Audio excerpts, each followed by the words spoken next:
Good morning to all of you. आज मैं आपको पार्ट सेकंड में बताने जा रहा हूँ हिस्ट्री ऑफ मेडिसिन के बारे में।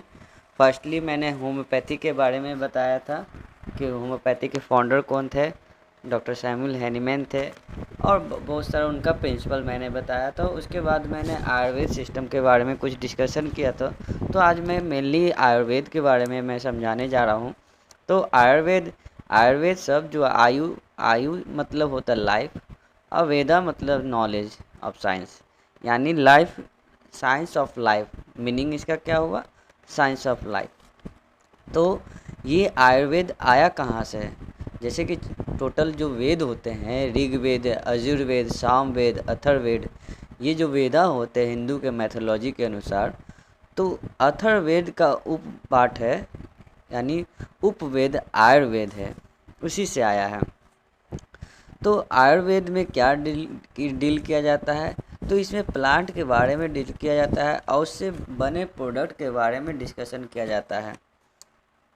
तो उसके फिर एनाटॉमी, फिजियोलॉजी, ऑर्गन के, हमारे बॉडी ऑर्गन पार्ट के, और उससे तरह तरह के बीमारी जो उत्पन्न होता है उसके बारे में, आयुर्वेद के बारे में समझाया जाता है। पहले के ज़माना में जब किसी को किसी तरह का बीमारी हो जाता था, चाहे किसी के सिंपली कट उठ जाता था, तो क्या किया जाता है? प्लांट का कुछ प्रोडक्ट को, प्लांट के लीफ को, उसको कुचल कर, उसको उससे रस निकाल कर उस जगह पे लगाने से क्या होता था?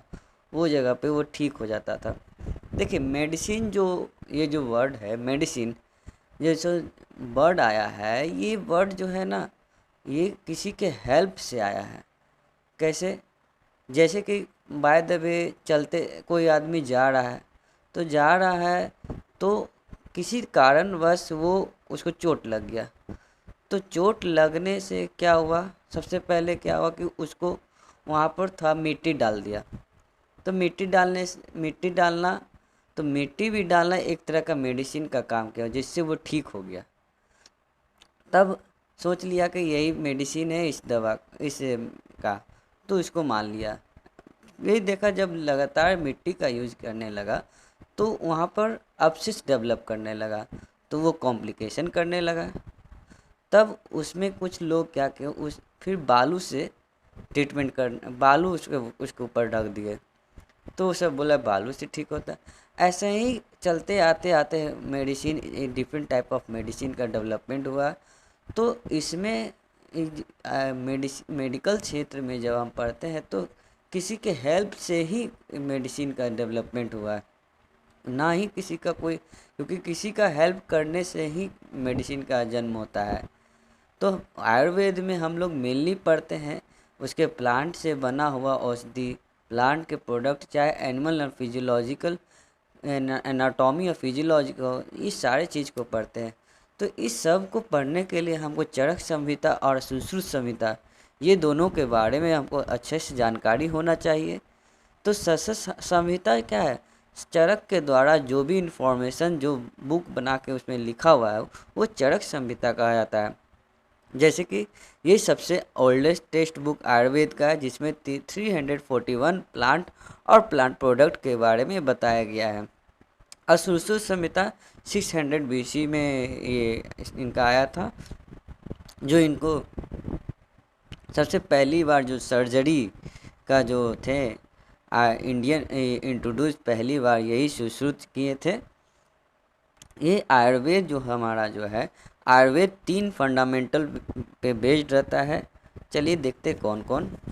तो फर्स्ट है पंच महाभूत्र। पंच महाभूत्र मतलब, यह पंच मतलब 5, और महाभूत्र मतलब इसका किस किस चीज़ से, एलिमेंट से बना हुआ है। तो हम लोग चाहे कोई भी हो, ये 5 चीज़ से आदमी, लिविंग ऑर्गेनिज्म तैयार होता है। जैसे कि पृथ्वी, पृथ्वी मतलब अर्थ, अग्नि मतलब फायर, जल मतलब वाटर, वायु मतलब एयर, आकाश मतलब स्पेस और स्काई। जैसे किसी को यहाँ पर रहना है तो पृथ्वी की ज़रूरत पड़ेगा ही, आग की ज़रूरत पड़ेगा ही, जल तो भाई बहुत ज़रूरी है, वायु का भी रहना ज़रूरी है यानी एयर का, और स्काई, स्पेस का भी रहना, आकाश का भी रहना बहुत ज़रूरी है। इसी के डिसबैलेंस होने से बॉडी में तरह तरह का बीमारियां प्रोड्यूस होता है। तो हम लोग मेनली जब आयुर्वेद के संदर्भ में हम जब बीमारी के बारे में पढ़ते तो हम दोषाज बोलते हैं, दोषाज। तो हम लोग दोषाज में पढ़ते हैं, तो इसमें आयुर्वेद में त्रिदोष के बारे में बताया मेनली जाता है। तो त्रिदोष थ्योरी के बारे में बताया जाता है। अब देखते हैं त्रिदोष थ्योरी क्या कहता है। सबसे पहले उसमें देखते हैं कि जैसे इसी में बैलेंस का डिस्टर्बेंस हो जाता है, आदमी अनहेल्दी कंडीशन होता है, इल हो जाता है, इलनेस आने लगता है जो बीमारी पैदा करता है। त्रिदोष थ्योरी के बारे में पढ़ते हैं तो पंच महाभूतरी में दोषाज के बारे में बताया गया कि इसमें 3 दोष, वात पित्त कफ, ये 3 दोष होता है। तो यही 3 दोष के गड़बड़ी से हमारे बॉडी में तरह तरह का बीमारी प्रोड्यूस होता है। जैसे कि वात में, जैसे कि किसी को रेस्पिरेटरी प्रॉब्लम है, तो रेस्पिरेटरी प्रॉब्लम है तो वो रेस्पिरेशन हवा छोड़ते हैं, हवा लेते हैं, तो ये एयर का चांसेस ज़्यादा विंड का हो रहा है। तो इसके डिस्टर्बेंसेस से अगर कोई बीमारी प्रोड्यूस कर रहा है तो वो वात के अंतर्गत में आता है।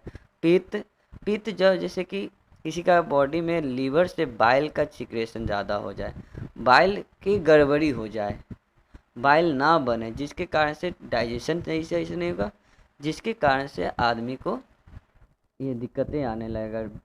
मेडिसिन पेशेंट जो होता है वो पित्त से सफ़र करे, कफ म्यूकस का सिक्रेशन ज़्यादा हो जाए एल्वेलाई में, यानी कफ ज़्यादा बन जाए, म्यूकस ज़्यादा बन जाता है, जिसके कारण से अगर बॉडी में अगर कोई तरह का दिक्कत हो रहा है, यानी कफ के बढ़ जाने से अगर कोई दिक्कत हो रहा है तो वो कफ दोष कहलाता है।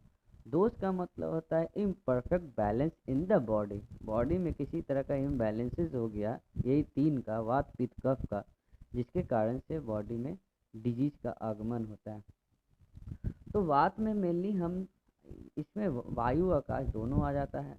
तो जैसे कि आप रेस्पिरेशन लेते हैं, सेंसेशन महसूस करते हैं, किसी तरह का साइकोलॉजिकल फंक्शन चलता है, मोबिलिटी आता है, बॉडी में मूवमेंट होता है, ये सारा किसके कंट्रोल के करना आता है, वात के कंट्रोल के अंतर्गत में आता है। पित्त जैसे कि डाइजेशन हो गया, मेटाबॉलिज्म हो गया, एनर्जी प्रोडक्शन हुआ, हीट का प्रोडक्शन हुआ, ये सारे किसमें आता है, पित्त के, ये अग्नि और जल, ये दोनों आता है इसमें। कफ जैसे कि फ्लूइड का फॉर्मेशन होना, जैसे कि म्यूकस, साइनोवियल फ्लूइड हो गया, मोबिलिटी लाना, किसी तरह का लुब्रिकेशन डेवलप करना, हीट का सेंसेशन डेवलप करना, ये सारा चीज़ किसमें आता है, कफ। और यही वात पित्त कफ की गड़बड़ी से बॉडी में क्या होता है, डिजीज प्रोड्यूस होता है। और हेल्थ किसको कहें, हेल्दी किसको कहेंगे, जिसके बॉडी में ये तीनों दोष अगर बैलेंस स्टेट में है तो वो क्या है, वो आदमी हेल्दी है। और इसी में किसी तरह का अगर डिस्टर्बेंसेस हो जाएगा तो वो क्या कहला जाएगा, आपको डिजीज पर्सन कहलाएगा। तो ये मैं आयुर्वेद के बारे में मैं बताया हूँ। आशा करता हूँ ये वीडियो आपको अच्छी लगेगी। Thank you.